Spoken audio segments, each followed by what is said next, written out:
Bonjour, je viens de m'échapper de mon quotidien, du tumulte quotidien. C'est le matin avant d'emmener les enfants à la garderie, c'est les vacances.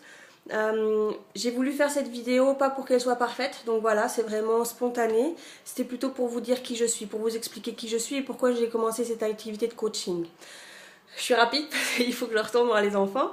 Euh, voilà, j'ai trois têtes blondes, trois petits garçons tout blonds, ils sont en bas et ils sont en train de se faire leur petit déjeuner.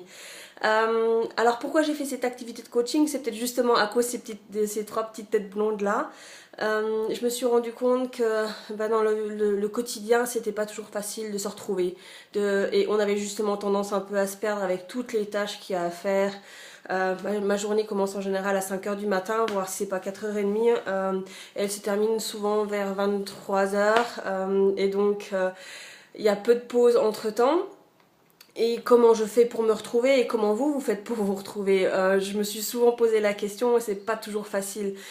J'ai eu la chance de grandir dans un environnement où le développement personnel était important et donc du coup j'ai commencé à lire des livres à 17 ans. Je crois que ma première méditation elle était quand j'avais 7 ans. Ça m'a beaucoup marqué à l'époque. Et donc j'ai l'habitude de philosopher avec mes proches sur d'où viennent les émotions, comment gérer les émotions. On a l'habitude de pratiquer énormément aussi, chacun de notre côté ou même ensemble, ça arrive. Et c'est vrai que ça m'a beaucoup aidé. Mais finalement, comment on fait quand on veut pas philosopher, mais quand on veut vraiment appliquer ça au quotidien, quand on a des décisions compliquées, quand il faut qu'on sache où est-ce que je vais me marier avec cette personne-là ou pas. Est-ce que je prends ce travail-là ou pas? Ça va générer plus de stress, mais bon, cette place, elle m'importe tellement, ça peut être tellement intéressant pour moi. Comment on fait pour gérer toutes ces questions au quotidien? C'est pas toujours l'environnement, c'est pas toujours nos proches qui peuvent nous conseiller correctement. Peut-être qu'on peut leur en parler, mais est-ce que eux vont nous donner une réponse qui nous correspond? Ils vont peut-être donner une réponse qui correspond un peu aussi à leurs limites. Mais est-ce que leurs limites sont les vôtres? Est-ce que vos limites sont les leurs? Ça c'est la question.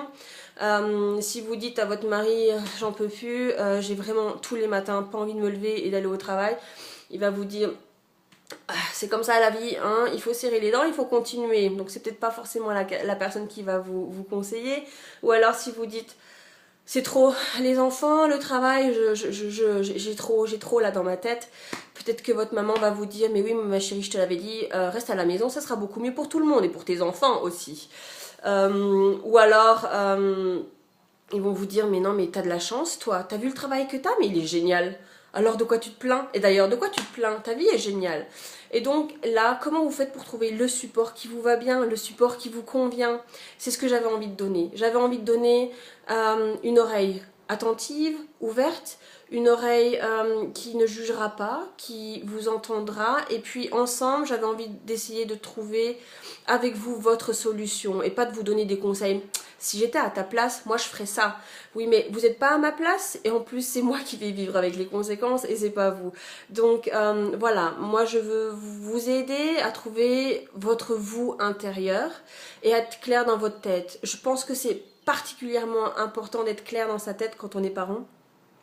Quand on est clair dans sa tête et qu'on est parent, alors on va aider nos enfants à être clairs dans leur tête.